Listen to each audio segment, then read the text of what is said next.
Oh, how thy worth with manners may I sing, when thou art all the better part of me.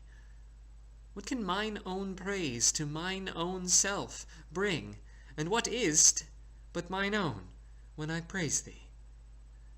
Even for this, let us divided live, and let our dear love lose that name of single one. And by this separation may I give that due to thee which thou deservest alone. Oh, absence! What a torment wouldst thou prove, were it not thy sour leisure gave sweet leave to entertain the time with thoughts of love, which time and thoughts so sweetly doth deceive, and that thou teachest how to make one twain, by praising him here who doth hence remain. That was sonnet number 39. This is a weird one. It was a little confusing, honestly, in terms of what he was really driving at. So this reads to me that he's breaking up. It's kind of a breakup letter. Like we shouldn't. I need to distance myself from you, the fair youth, is what Shakespeare is saying.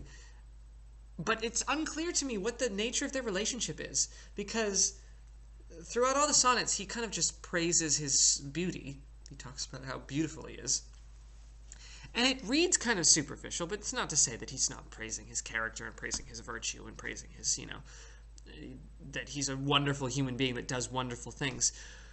But even that, right, like, falling in love is not about finding the best human being in the world and then worshiping them. It's about finding someone who you have a connection with. And so, again, that's something that's like lacking from a lot of these sonnets. And that's not to say that that's what he was supposed to be writing about or anything like that, but like the idea that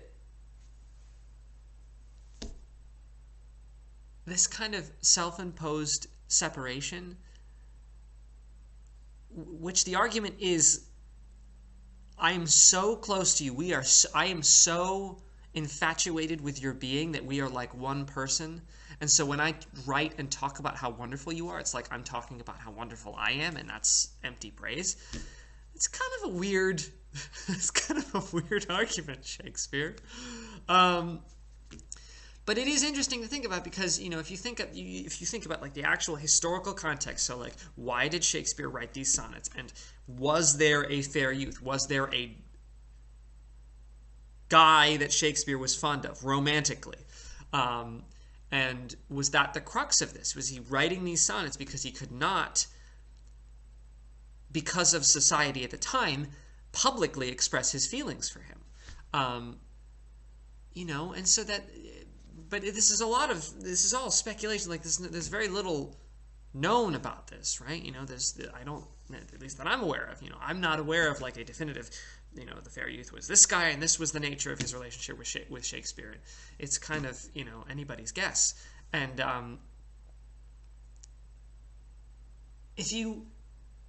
so it's like a weird mystery I'm trying to piece together in terms of the motivation for this, because it's like, it's so obvious to me that it's batshit crazy for someone to break up with someone that they're actually in love with for this reason. It's like, this is not something you would say to someone that you had like shared your life with and grown really close with, because that's not what it's about, right? So if this is like a situation where he is writing these letters anonymously and he's never actually expressed his feelings for him, then maybe you're reading this as like, it's not an actual breakup. It's just I'm going to try to move on from this and not dwell on my feelings for you, because it's not fair to me and it's not fair to you. I mean, that debatable. I don't, if it's the kind of thing where he's not like obstructing the fair youth living his life, then maybe it actually doesn't matter to him one way or the other. But it's not really fair to Shakespeare if you're inhibiting your life and your own happiness by fixating on this thing that you're never going to act on. So it's like interesting and weird. but it's seems to be motivated from this place of like, I'm not worthy of you. You're like this transcendent angel, and I'm, it's not even worth like.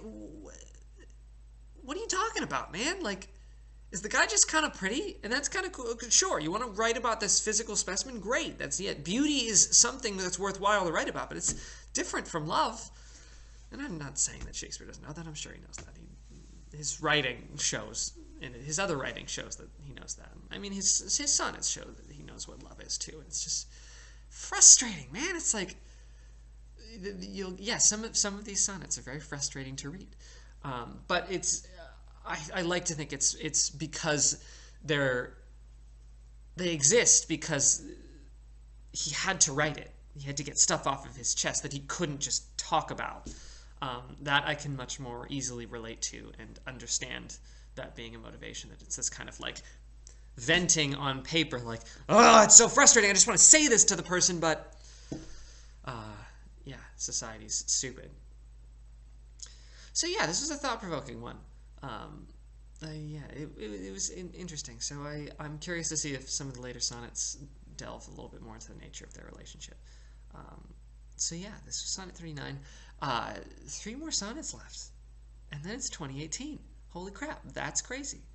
I can't believe that that has been a thing that I've been doing this year. So yeah, that's exciting. So I'll be doing Sonnet 40 next week. Awesome. Happy Sunday.